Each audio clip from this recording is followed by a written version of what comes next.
Well, it's Tuesday Wrestling, and you know what that really means. Today, we get to review, discuss, and talk about NWA Powerrr, AEW Dark, and of course, NXT. So, all of that will be talked about on this episode of Deleted Wrestle Zone.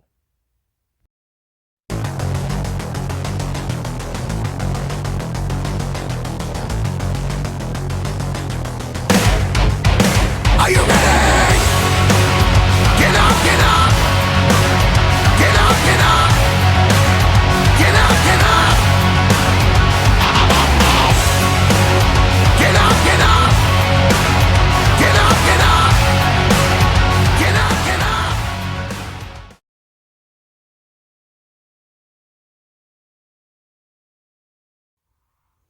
Welcome, everybody, to Deleted Wrestle Zone. All things that it's pro wrestling with AEW, NXT, New Japan Pro Wrestling, Impact Wrestling, the National Wrestling Alliance, various promotions, wrestlers, matches, and championships. I am your host, J-Rod here. So, let's begin with the latest NWA Powerrr show that came out this Tuesday. As you know what happened last week, there was a controversial matter that took place involving strictly business.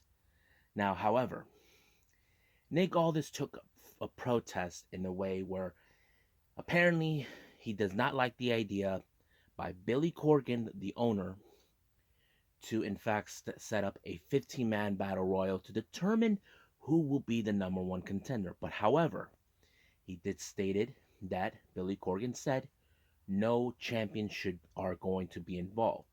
That includes guys like the Pope, Chris Adonis, including the tag champs, and of course Nick Aldis. But however, he also made another controversial matter where he told Latimer and Adonis not to get involved in the tag team title shot match. Apparently, they didn't show up. Now, because of this, Kyle Davis, one of their interviewers, made a bit of announcement that was lettered by, of course, Billy Corgan, saying that all this will be docked for a month's pay for what he did this past last week on Tuesday, and of course that they Adonis and Latimer are no longer have a shot of the NWA World Tag Team title shots. But as for Camille, we don't know yet if it's gonna still determine. However, she does have a match with Thunder Rosa. The fact that there's there's a feud that's been happening for a while, but we'll see how that happens. Right now, let's jump in with the first match of the evening. It was for the NWA television title between challenger Matt Cross and the Pope, and you know the rules. Now, those who don't know the rules, you only got 6 minutes and 5 seconds to beat the clock. If you don't beat the clock, it's an automatic withdrawal. But however, the title remains with the champion. But here's another kicker. Those who are new, if you win 7 matches out in your as a television champion, you will get another shot. You will get a opportunity of the NWA heavyweight world heavyweight title, and you have to relinquish the television title, which is fantastic rules. So the match itself was great to see. Pope did an amazing job, but Matt Cross, who is a deeply legend in the independent scenes, did an amazing job. But however, Pope was able to pick up the victory, 57 seconds to spare. So he continues to retain. And as for the number of victories as a television champion, he has 4. He has 3 more to go before he reaches goal. I'm hoping he does make it, because that's what he needs to do. Now, the next match we had Fred Rouser, All Day Marche taking on Aaron Stevens and JR Kratos. Now, this is a non-title match. Once again, we've been seeing a bit of a fallout between both Kratos and Stevens. Kratos is more of the aggressive type who was willing to break all the rules. Aaron Stevens had changed his ways ever since the question mark passed away. He decided to stay on the straight and narrow, but Kratos does not like that. But the real question is, what's going to be the future with these two as still NWA World Tag Team Champions? All we can do is wait and see what's going to happen down the line. But however, They continue on. It's already been told for the next pay-per-view they will challenge each other. Now we get an interview by May Valentine. As you know, the feud between Camille and Thunder Rosa is still going on. If those who don't know what I'm referring to, this is what's happening. Camille was been viciously attacking Thunder Rosa for no apparent reason. Now, my original assumption is that she was jealous at the fact that she's been working with other promotions. But however, Camille says that has nothing to do with it. She feels that Thunder Rosa is disrespecting the NWA, and of course, she does not like the idea of her working with other promotions. So the stipulation is that if Thunder Rosa loses her match, she is no longer allowed to work with other promotions. But if Camille loses, she has no other choice but to relinquish her number one contendership spot to face Serenity for the NWA Women's title. So basically, this is a bit of a situation here. But however, Melina, who is on the side of Thunder Rosa, continues to get into the face of Tyron Terrell, who is on the side of Camille. Believe Terrell thinks that that Thunder Rosa will not beat her, but Thunder Rosa does believe in herself that she can beat her. She may have lost to her at on the attack, but we'll see where they're gonna go with that. Now the next match is a women's match. We have Genocide versus Thunder Rosa. This match, I feel it's put her to the test. Genocide is almost about the same height, same weight as Camille. So I think this was a very important match where Thunder Rosa has to find a way to beat someone like Camille. So, but however, she was able to beat her. But will this transition be enough to stop her to gain the opportunity to become women's champion one last time? So we'll see what that happens. Now, the next interview we have Austin Idol and Tyrus announcing their biggest news. As you know, I mentioned a battle royale to determine the number one contender for the NWA World Heavyweight Championship. Idol announced that, of course, Tyrus is now number one. So basically, he's going to start things out, which is a smart move in every aspect as a wrestler. If you guys follow storylines or follow how this works, guys like Tyrus, who is a huge, big dude, he can easily try to throw someone over the top rope and win it. Because if you let's say he was in number 10, the other 9 competitors will jump on him and try to pull him away as the bigger threat. In this case, it's not. But the idea is for him to become number one contender and make him be the NWA World Heavyweight Championship. So we'll see where they're going to go with that. That's until when the shadows fall, which is going to be later on next month in the next pay-per-view.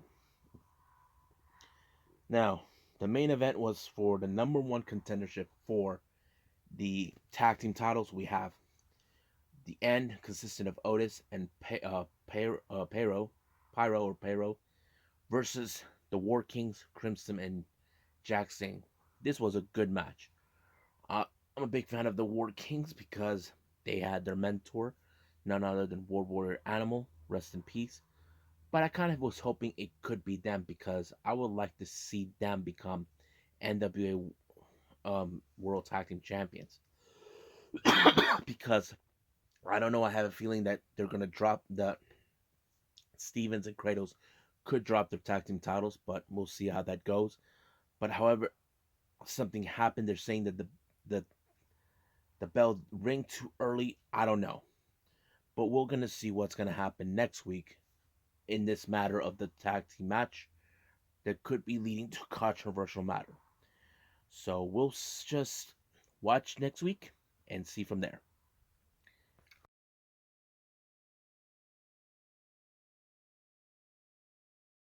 Okay, so we got AEW Dark. Opening match is Powerhouse Hobbs along with Hook take on Dean Alexander. As you know, Hobbs has no time for letting the opponent have his introduction, so he attacked Dean Alexander while he still has a little furry jacket. But you can guess right away, Powerhouse Hobbs won, even with that smile, thinking he's more powerful than he thinks.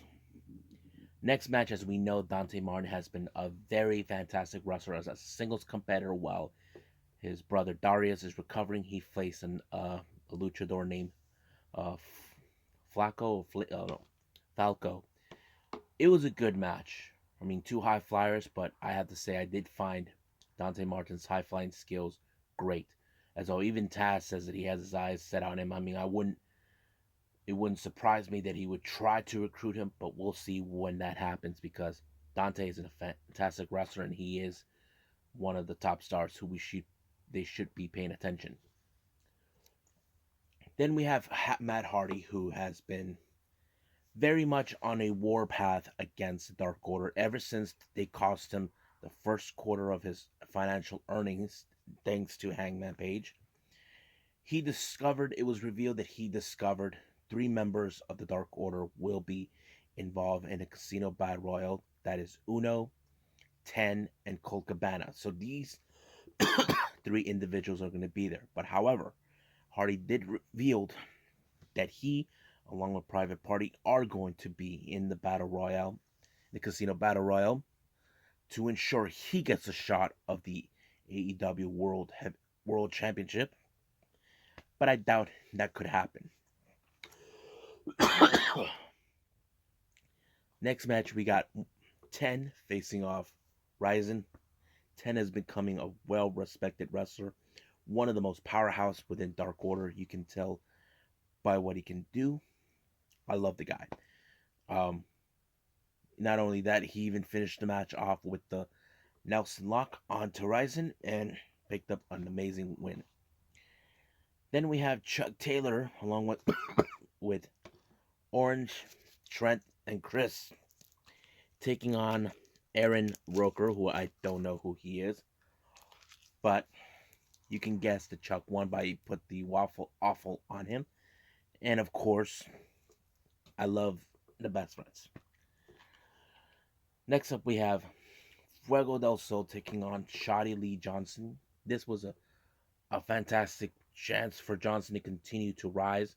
It's always been that case ever since we found out he got signed with AEW, but he continues to impress us. Well, I can see bright things in his future, and of course, he's a hard worker. And of course, he won by applying his finisher. 1, 2, 3, it's over. Fuego is pinned.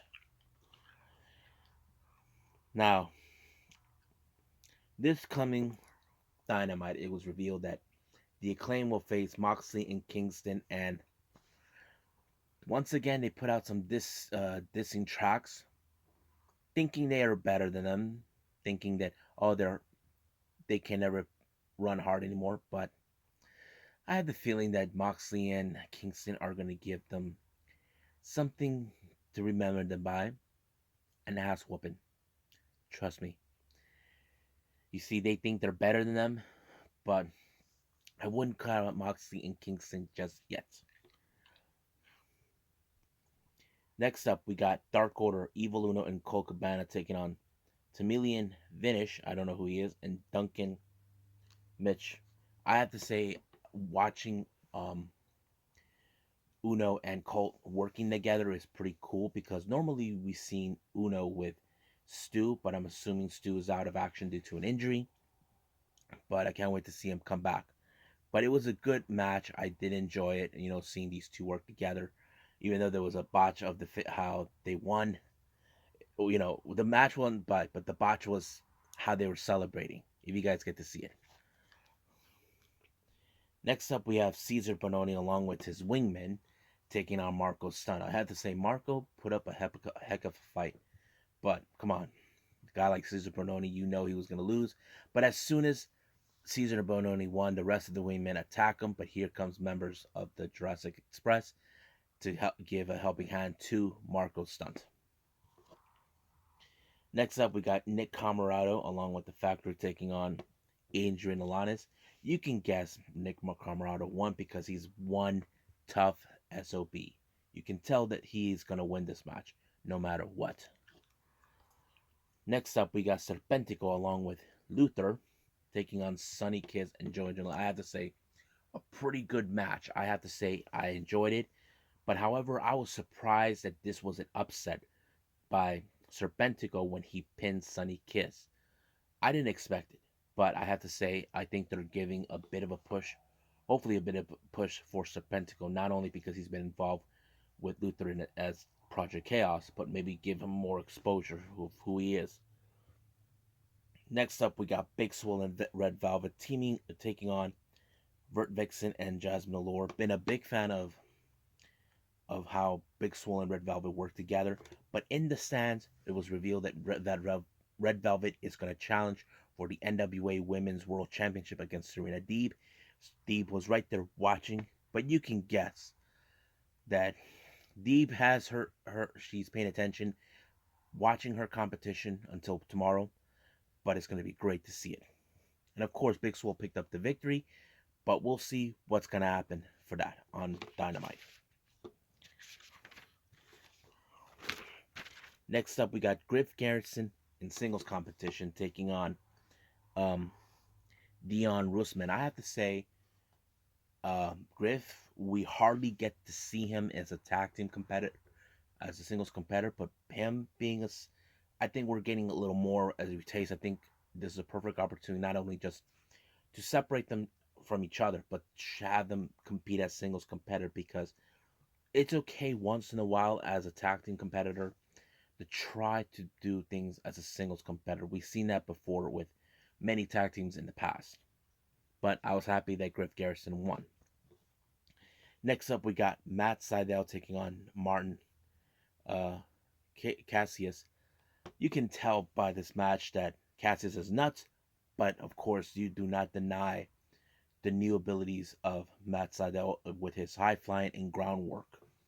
And that's how he always wins, the combination of both. So I love it. Matt Sydal won. Next up, we have Diamante taking on Chris Statlander. This beef came around after Chris Statlander returned, and apparently this was a beat saying that you were gone for 10 months while I'm still here. But this is going to be an interesting match to watch. But it was awesome. You can guess right away, but that this was a balls to walls type of match, because you can easily see this is not going to be an easy match. But I was happy with Chris Statlander won. It's only a matter of time we get to see her as #1 contender. Next up, we got Nyla Rose taking on Rika Takahaka. You can guess Nyla Rose. She's unbeatable. It's only a matter of time as well until she goes for a hunt for the title once again. Then we got Angelico versus Vadi Morales. Oh man, as you know, the abilities of Angelico as a submission specialist continues to amaze me, because as you know, he's a good high flyer, but adding a bit of the submission techniques, that seems to amaze me. Hope he's like a new version of what's his name of Zack Sabre Jr., but Zack Sabre Jr. wasn't much of a high flyer.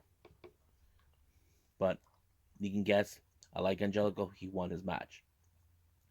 Then the main event, we have Luther taking on Brian Pillman. This was a hard-hitting match for Brian Pillman. We hardly get to see him as a singles competitor since he teamed up with Griff Garrison as the Varsity Blondes, but a great match.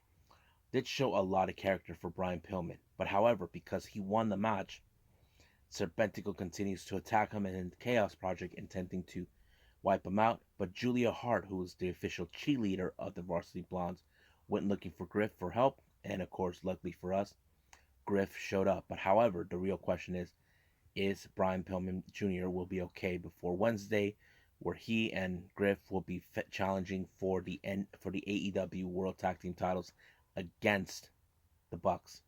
Well, all we can do is wait and see. But for now, let's keep moving forward with the next NXT.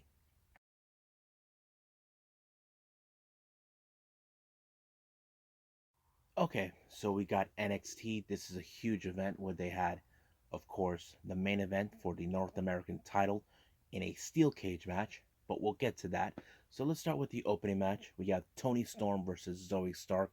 This feud dates back all the way to TakeOver, the opening match in TakeOver Stand and Deliver, where Toni Storm did not like clear that she lost to someone like Zoe Stark, believing that Zoe Stark is beneath her. She doesn't deserve to be in NXT. because we all know the reputation of Toni Storm. It was one hell of a match. I have to say, this was very impressive. Even when Toni Storm pulled off her finisher move, no one has ever kicked out of it except Zoe. And I have to say, they did an amazing job trying to put Zoe Stark a little bit over, knowing the fact that she could lose the match in order for Toni Storm to win. However, someone decided to interrupt her, and that person was Frankie Monet. Now, Toni Storm has her eyes set for the NXT Women's title, but someone believes that this is her division, and that person is Frankie Monet. Now, we did see an interview coming from Legato the Fantasma. They did ask him how Santos Escobar, where is he? They're saying that he's at a beach. But however, Mendoza and Wild still has their eyes set for the NXT tag team titles. But however, the most psychotic duo ever, Thatcher and Ciampa, challenged them to see who will be the number one contenders to face MSK for the tag titles. Now, the next thing we have is Gammon Grimes. Once again, trying to be, he thinks that he is the new $1 Million Man. Shows up in a limo. He had Jake Atlas try to, but he told him that Ted DiBiase was already there earlier in his spot. So they set up for a match later on in that very same evening. I thought it was pretty funny. Now, as you know, Candice LeRae and Indy Hartwell decided to take a nice relaxing time in the spa, but however, Dexter Lumis showed up. And I don't think Indy Hartwell was well aware. But it was kind of creepy. But I'll get to that in a little bit. Next up, we have Jake Atlas versus Cameron Grimes. Now, this match, I can tell you, the part that led to the ending is so funny. Cameron Grimes was getting ready to do the cave-in, but all of a sudden, everybody has a price. Yeah, he showed up. And Cameron Grimes dropped the ball. He got pinned by Jake Atlas. And Atlas thought it was funny that he got overturned. And not to mention, Cameron Grimes, once again, he is feeling like that the spotlight was being taken from him by Ted DiBiase. He tried to track him down to his limo, but there is only one $1 Million Man, and that is Ted DiBiase. And of course, like always, Cameron Grimes goes, "That damn Ted DiBiase!" So he keeps getting upset. But more is come for them next week when they face off in a $1 Million face-to-face. I don't know what that's going to be like, but it'll be fun.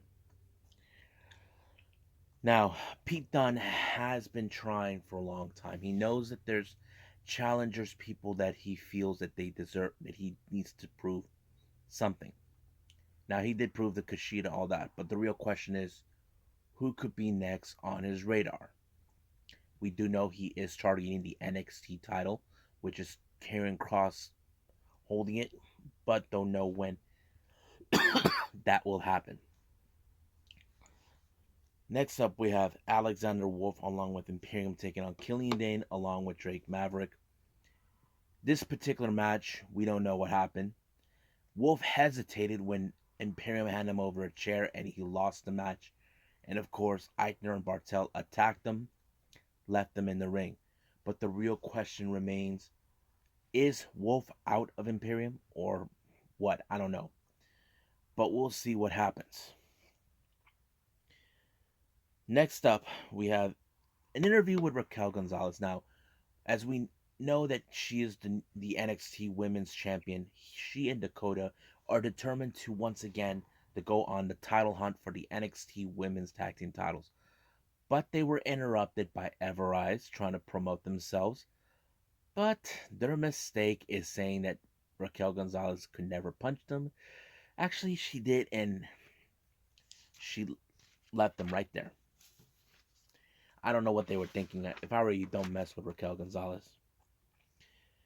Next up, we have the match with Legato the Fantasma against Tommaso Ciampa and Thatcher, I thought it was an unbelievable match. Even though Raul Mendoza was bleeding, this match was great. I enjoyed much of it. But however, the match was kind of not, I didn't say it was a bad thing, but the way it ends, grizzled young veterans had unfinished business against Thatcher and Champa, allowing for Mendoza and Wild to get the win. But however, it did reveal by Regal that there will be in 2 weeks' time for the NXT Tag Team titles, MSK versus Legato. So we'll see where they're gonna go with that. Next up, Bobby Fish. We all know what happened last week. He showed up and helped his former tag team partner Kyle O'Reilly, but it seems he has unfinished business, and that unfinished business is Pete Dunne. He injured him back at the War Games, but we don't know when that happened. We do know that Pete Dunne's next goal is to, but this will be another interesting match to watch. Now, back with the with Candice and Hartwell, the credit card that Candice LeRae used to pay off for the spa maxed out, and it was revealed that there were more that it was Candice who blindly decided to play little mind games to Indy to forget about Dexter Lumis, and of course her love for Dexter Lumis. And once again, Beth Phoenix is living once again in a Cinderella story. I thought it was fun, and of course, Wade Barrett thinks that Dexter Lumis is a creep. He needs to go to jail. But this is gonna be fun. Now, Gargano had a strong message to Bronson Reed, saying that he will make sure that he will walk out as still the North American champion. But however, we'll see what that happens. And I thought it was a good promo to show he's not gonna drop that title regardless. Then we have, of course, Aaliyah of the Robert Stone brand taking on Saraya. Good match. Saraya continues to impress me. I didn't even know it exists, but I'm currently watching videos on YouTube when she's known as Saraya. Uh, Great matches. I have to say, hopefully within a few months we get to see her for a shot of the NXT Women's title down the line. I would love to see it. It's going to be great. You know, she'll be the fourth woman in her Japanese culture, much like Asuka, Kairi Sane, and Io Shirai, to become the NXT Women's Champion, the fourth Japanese woman to do that. I have to say it's going to be great. Now, it appears that now the NXT Women's Tag Team titles is being talked about who will be the next challengers. Raquel Gonzalez and Dakota Kai wants to challenge them, but however, it was later revealed by William Regal that that match between Raquel Gonzalez and Dakota Kai facing the previous champions Moon and Blackheart is going to happen this coming week, and I'm excited to see that happen. Next up, we have Hit Row with Ashante the Adonis and Top Dollar facing off Tony Nese and Arya Daivari. This time, this was a match where Tony Nese and Arya Daivari should have known Ashante is no longer the same guy they remembered, but this time he and Top Dollar proved their point. But at the end of the match, Swerve made it clear that he has his eyes on the main event, so whoever will be coming out as the new North American champion, Swerve would like to challenge for that title. To me, there's going to be a little difference with now after he becomes champion, and I'll explain that at another time. Now, the main event, oh man, the North American Championship in a steel cage, awesome. I enjoyed it. Not to mention, Austin Theory tried to ensure he wins the match, but no avail. But I love it how the match ends with a tsunami, and finally, after 14 years, Bronson Reed has become the NXT North American champion. His wife was there in an exclusive video content they put out. I'm happy for him. and I'm sure everybody who watched it are happy too. So congratulations, Bronson Reed, as the new NXT North American Champion. Well, I hope you guys enjoyed this episode, so stay tuned for more. I got AEW Dynamite, and I might add another review, this time coming from a promotion you may or may not have heard, Combat Zone Wrestling. This is more of the hardcore game. I heard stories about them, but it's going to be fun. But also, there'll be more things to come, and hopefully by the next one, I'll throw in some news updates because more information is coming out, and I'm going to be talking about that too. But as of for now, I'll see you guys in the next DWZ time, same DWZ channel. I must bid all of you adieu. So goodbye, and have a nice day. Bang.